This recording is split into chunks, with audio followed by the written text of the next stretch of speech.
Hai, Assalamualaikum. Bertemu lagi kita dalam channel Cik Ya. Kali ini Cik Ya ingin kongsi cara kemaskini maklumat dalam sistem padu. Okey, sebelum tu boleh subscribe channel Cik Ya sebagai sokongan.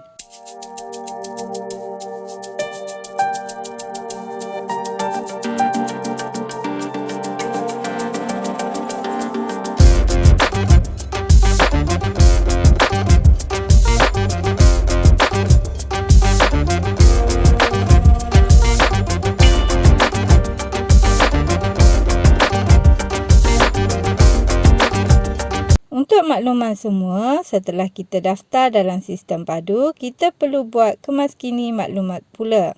Kemaskini boleh dilakukan pada bila-bila masa sahaja. Okey, untuk kemaskini maklumat, mula-mula kita perlu buka portal padu.gov.my. Dekat sini, bagi yang belum lagi mendaftar akaun pengguna, kita perlu membuat pendaftaran terlebih dahulu dengan cara klik pada daftar sekarang. Boleh tengok video Cik Ya yang ni untuk rujukan. Untuk pengemaskinian maklumat, kita perlu log masuk terlebih dahulu. So, kita klik dekat sini. Seterusnya, kita perlu masukkan nombor kad pengenalan kita dekat sini. Lepas tu, kita perlu masukkan password kita dekat sini. Bila dah siap, kita klik log masuk. Untuk yang ni, kita perlu klik pada kotak yang kecil ni tanda faham dan setuju mengikut terma dan syarat. Seterusnya, kita klik simpan. Ini adalah halaman utama portal padu. So, dekat sini ada 9 bahagian yang kita perlu kemaskini. Untuk bahagian pertama ni, kita perlu kemaskini maklumat asas. Dekat sini, kita perlu isi semua maklumat yang diminta, terutamanya bertanda star merah ni. Seterusnya, jangan lupa klik simpan. Bila dah siap isi, kita klik pada bahagian seterusnya. Okey, kita ke bahagian yang kedua. Dekat sini pula, kita perlu isi alamat kediaman kita. Alamat kediaman ni adalah alamat kediaman semasa kita berada. Seterusnya, sila pilih jenis kediaman. Lepas tu, sila pilih pemilikan kediaman semasa. Okey, jangan lupa klik simpan. Bila dah siap isi semua, kita klik seterusnya. Untuk bahagian ketiga ni pula, kita perlu isi maklumat pendidikan. Dekat sini, kita perlu pilih sijil tertinggi pendidikan kita dan bidang pengajian kita ambil. Bila dah selesai, kita klik simpan dan kita klik seterusnya. Okey, dekat bahagian keempat ni pula, kita perlu masukkan maklumat isi rumah. Dekat sini, kita perlu pilih sama ada kita ketua isi rumah ataupun ahli isi rumah. Dekat sini, hanya ketua isi rumah sahaja boleh tambah ahli isi rumah. So, untuk kita tambah, kita klik dekat sini. Sekiranya kita ni bujang, untuk bahagian ni, kita boleh pilih saya adalah ketua isi rumah. Bila dah selesai masukkan, kita klik pada bahagian seterusnya. Okey, kita ke bahagian yang kelima iaitu bahagian pekerjaan. Dekat sini kita perlu klik pada bahagian sini untuk tambah maklumat pekerjaan kita. Dekat sini sila pilih jenis pekerjaan kita. Sekiranya kita adalah suri rumah ataupun student, kita klik je suri rumah ataupun pelajar. Seterusnya kita klik simpan. Lepas tu kita klik seterusnya. Okey, kita dibawa ke bahagian yang keenam iaitu sumber pendapatan bulanan berkala. Dekat sini kita perlu kemaskini berkaitan pendapatan bulanan daripada pencen dan juga sumbangan berkala daripada individu ataupun NGO. So, untuk kemaskini kita klik dekat sini. Lepas tu kita klik simpan. Seterusnya kita perlu kemaskini bahagian harta, pelaburan dan royalti. Lepas tu, kita juga perlu kemaskini maklumat penerimaan sekali.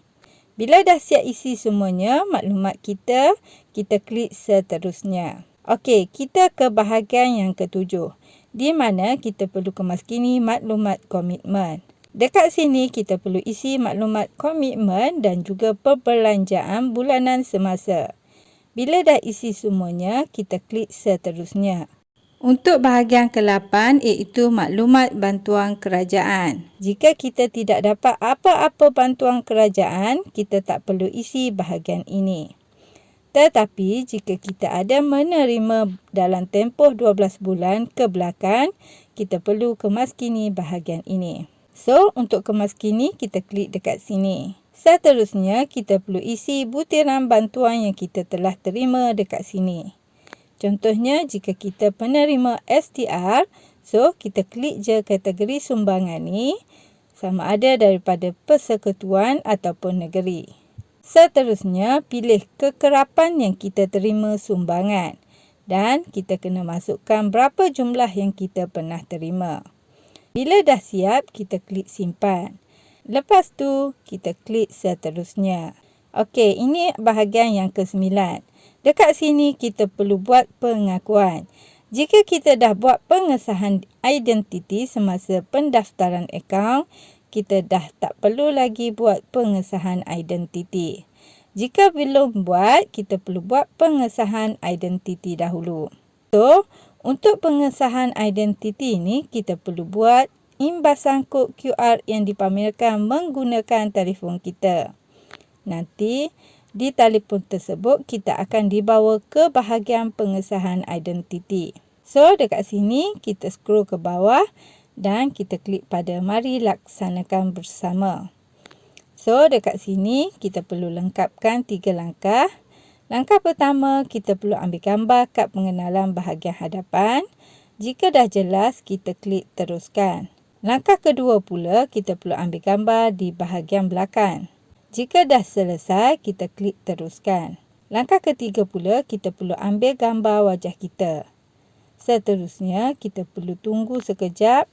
Kalau keluar status macam ni, ini menunjukkan pengesahan identiti kita telah pun berjaya. Bila dah siap, kita boleh terus ke pengesahan dan pengakuan data. Untuk info semua, pengakuan ini hanya boleh dibuat sekali sahaja. Jadi, kita perlu pastikan maklumat yang kita isi tadi betul dan benar sebelum kita buat pengakuan. Sebabnya, kita dah tak boleh kemaskini maklumat jika ada yang salah. Okey, jika semua maklumat yang kita isi tadi dah betul, kita tik pada kotak kecil ni dan kita klik hantar pengakuan. Yang ini kita klik ya, teruskan. Dekat bahagian bawah ni telah dipaparkan tarikh pengakuan dihantar. Itu sahaja.